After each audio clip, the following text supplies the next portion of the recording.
Hi, I'm Natalie Berg, Global Research Director at Planet Retail, and today I'm joined by Geoffrey Rappaport, the co-founder of Supercuts and the founder of Superteeth. So thank you very much for joining me today. We're here at World Retail Congress 2014 in Paris, and today we want to talk about disruption because that's the theme of the conference. And I guess my first question to you would be, there's various elements of disruption, from the convergence of online and offline to the rise of the discounters. In your sector, what do you see as the biggest disruptors, and can this actually be turned around as an opportunity? Oh, that's a two-part question. You're very clever. I'll try to get in a two-part answer. One, I believe I'm the disruptor. I believe the system is a disruptor. I'm not sure what you mean by it being turned around. I think by simply having the genie out of the bottle, okay, there is no turning it around. Okay, it is there. It will move on of its own accord. Okay. Okay, and I guess what's interesting about your sector is that it's when you bring it back into retail, what we're seeing now is more and more retailers are looking to implement services into their own business in order to differentiate from online, in order to give shoppers a more compelling reason to visit the store. So do you see opportunities for the two sectors to converge? Well, yes, of course, because you need a location. Let me just put it to you quite simply. You can't offshore your haircut. You can't offshore your grandmother to get her teeth fixed in another country. So if you don't have a location to go to, I think what's very au courant now is that people think of a bricks and mortar as some sort of passé concept. Well, it's not passé in service industries because the customer has to show up somewhere. Okay, you cannot do these things online. I cannot give you a haircut online. Okay, so to us it's subsidiary, it's tertiary, it's not primary. Yeah. Okay, primary are these artisanal services that have to be delivered in a particular place at a particular time and available to people. Okay, its availability is a different type of accessibility than you would have with, let's say, a computer. It's different because you're accessing it for different reasons. You're coming to us, let's say, to have your haircut or to have a pain and suffering taken away from you, removed. You bring us the problem, we remove it, whether it be hair or dental pain and agony and anguish, whatever. There is no other way to do it. And technology cannot replace that. Technology is only subservient to the purposes of these types of businesses. For example, there are really, the only technological advances made, let's take dentistry for example. You have drills.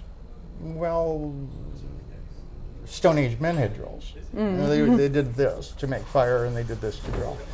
Along came what? Faster drills. Well, they use very fast drills now, but they're still drills. You say, oh, okay, let's see what else there is.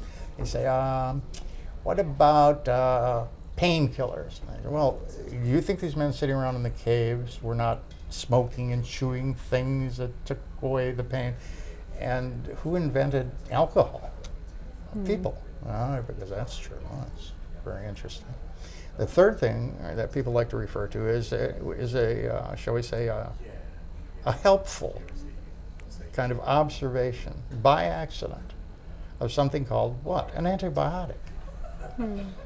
That was just discovered on someone's lunch one day. Okay, and nobody went out of their way to do it. All right. So you could say, well, okay, we have painkillers, always had those. We have faster drill, always had those.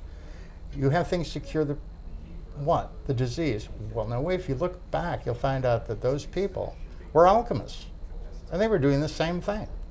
So its efficacy is different. Its names are different. The names are different, but nothing has changed. The one thing that does remain constant, and that's very important to me as a craftsman, is that the people who do these artisanal crafts are the same people in every society. They're designated healers. They're people who don't invent hair cutting, but cut hair. And there's only one way to do that, and that's off. Okay? And historically, it's had a very interesting place in society. And as we were speaking about before, it wasn't until the end of the 19th century that barber surgeons were broken up into two different categories. Somebody says, well, okay, you're I'm a hairdresser. What do I know about dentistry? Well, I know that at one time I would have been doing both. Okay, there's nothing far-fetched about that. End of story. I actually put it in a kind of, what I think is kind of cute way, which is cutting hair is like pulling teeth. Yes, I know. That's right, not very funny, but it sometimes goes over. And that is really more truth than you need to know. It's really true. People come to us with problems. We don't go to them. We don't have to go out on the internet to find someone who has a toothache. We don't have to find someone who needs a haircut. They find us. What does technology do for us? You want to talk about that? I just gave a talk at a university to the technology people. Technology is something that we can use, like we use a tool. It is not a primary mover. For example, if you come into our Superteeth store, I've designed a system that has computers. I gave it to some young man who designs programs. And people self-diagnose by coming to our kiosks, okay, like you would at a bank. And you fill in all the pertinent information, okay, and that begins a cycle of moving you from one place to the other to the other. And there are places for everybody to plug into that. It's a closed electrical circuit. Now, we all learned that, didn't we? There's nothing unusual about that, okay. So that little fellow is sitting there patent pending, okay, because, oh my goodness, isn't this interesting? Said attorneys, and they always think it's interesting. Way for them to make their living. But there's nothing unusual about any of this. I don't think we've discovered dental pain any more than we've discovered haircutting. Great. Well, thanks very much. I think that's all we have time for, so thanks again for joining us. Well, thank you for having me.